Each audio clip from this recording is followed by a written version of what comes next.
Mary had a little man.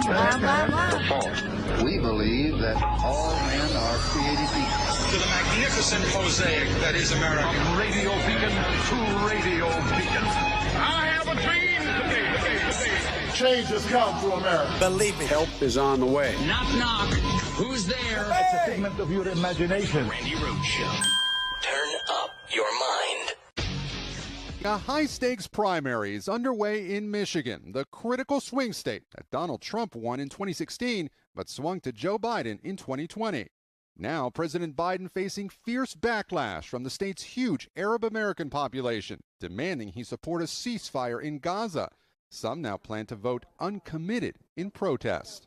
You cannot continue to use my American tax dollars to aid and abet in an ongoing genocide of my people.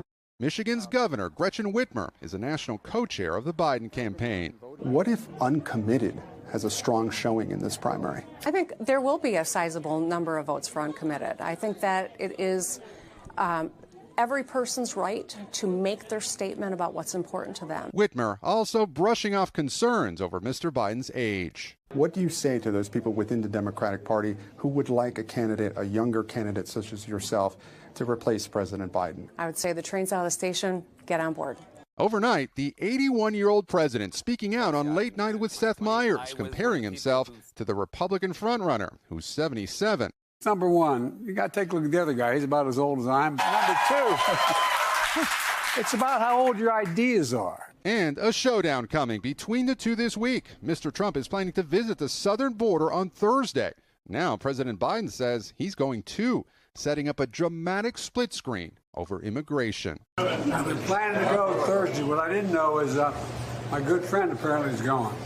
And overnight, the president slamming Mr. Trump and House Republicans for the stalled border funding deal. He's saying, no, don't do that because that'll help Biden. Help Biden? It's not about Biden. It's about the United States of America. Dude, I swear to God, the whole idea that the Republican Party is, about America first, it's Trump first. Why don't you just admit it? Why don't you get it over with and explain it to yourself that you don't give a damn about your country. You don't give a damn about the border. You don't give a damn about security. You don't give a damn about, democracy. You don't give a damn about NATO, the very treaty that we signed that kept democracies free and safe for 75 years. You care about what Trump tells you to care about. And if he tells you that NATO, is something you don't care about, NATO is something you want to destroy, or the border is something that you do care about, even though the Senate came up with a wonderful cure for what ails us down at the border, but now all of a sudden, you only care about it when, it's convenient for you to care about it, then shut up. Just shut up and admit to yourself that all you care about is what Donald Trump tells you to care about. And you don't care about your country. You don't care about women. You don't care about families. You don't care about babies. You don't care about freedom. You don't care about fairness. You don't care about the rule of law. You don't care about the police. You don't care about the blue line. You don't care about, anything. You care about what he tells you to care about. And if he tells you to care about him, that's all you'll care about. It's a cult. It's a cult, and it's a death cult. And the death is for democracy. People just think that democracy's been messy. It's a difficult, way to have a government. It's true. Democracy is the worst form of government, except for all others. Wish I said that. But it's just a truism, okay? It's what it is. Democracy is difficult. Autocracy is not. And I think there are people in this audience that are so ready to surrender their citizenship and so ready to surrender to a strong man and so ready to say whatever he wants to do is fine with me, even if that means, locking up my neighbor because, my neighbor didn't vote for him. And that's all my neighbor did. Didn't vote for him. So please spare me. I don't want to hear from you. Don't compare my eggs to eagle eggs or any wretched sort of a position of the Kama Sutra you have to assume in order to make this okay. This is not okay. You have a trial. You have a trial going on right now in real time in Fulton County, Georgia. And it should be about the guy who tried to overthrow this democracy before. It should be about the guy who's telling you that he will be a dictator, at least on day one, to declare the Insurrection Act so he can deploy the military all over our country. in malls, in movie theaters, in schoolhouses, in your neck of the woods, in parking lots, in Walmart lots, whatever. Wherever he thinks he needs to go with the military, he will go. He will federalize everybody's National Guard, and he will, because you know if he wins, there will be protests. You know if he loses, there will be protests. But you see, when he loses, and he will, because there just aren't enough sick people in this country who are ready to surrender their freedom to him, to a dictator, because it's all just such a heavy lift. It's all so hard. Can't we just simplify it by letting him do what he thinks is right? Because I think that what he thinks is right is right. Fraud is right. Grifting is right. Taking your money and using it to pay his lawyers, that's right.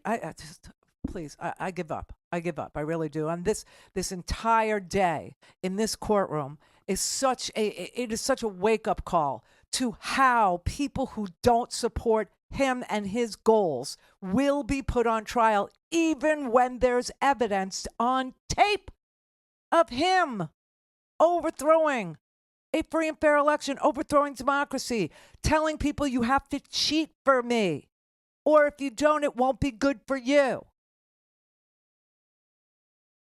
And there's just not enough of them. Thank God. Thank God. And so today there's a primary on top of it. And the primary in Michigan is both a Democratic primary and a Republican primary. Okay. And we all know the results of this primary. The only reason why it's interesting at all is because there is a protest vote and it's being waged during the Democratic portion of Michigan's primary. And I'm all for it.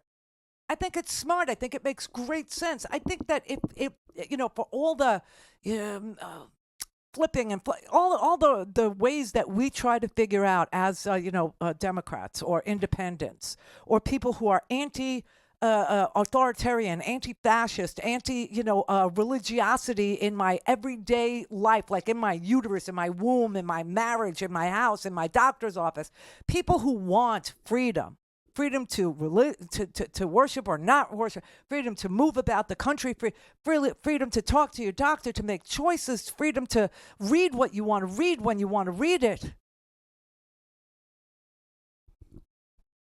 This is not the goal. This is not the plan. This is not but people who have been trying to figure out what would be a great protest, what would be like a real meaningful, people have called me with boycotts of this product or that. And I always say it's not good. It's just, it never works. It's you that pay the price. Nobody ever, hears you.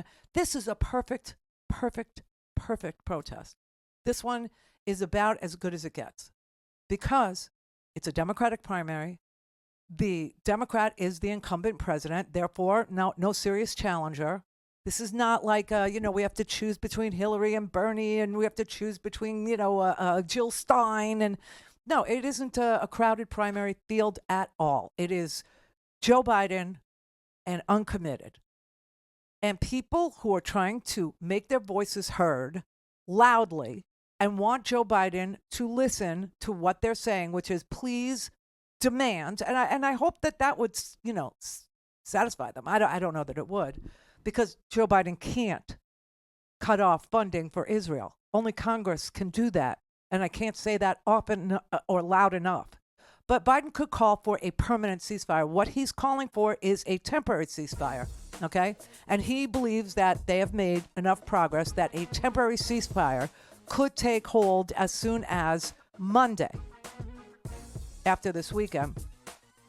And he's doing that just to stop the bombing of Rafah, where there are 1.4 million Palestinians who were told to leave the north and go there. Rafah is the most southern city before the Egyptian border. Now, Egypt's not opening up their border. Egypt doesn't want the Palestinian refugees to come pouring into their country. And so they're stuck there. And Biden is trying to buy time. And so he's called for a temporary ceasefire so that the people of Israel could get what they want, which is their hostages back. Not what Netanyahu wants. Netanyahu is a different animal. He is Trump. He's Trump. And aid. Don't have time to listen to the live show? Want to hear more on your schedule? Go to randyrhodes.com and buy a stinking podcast.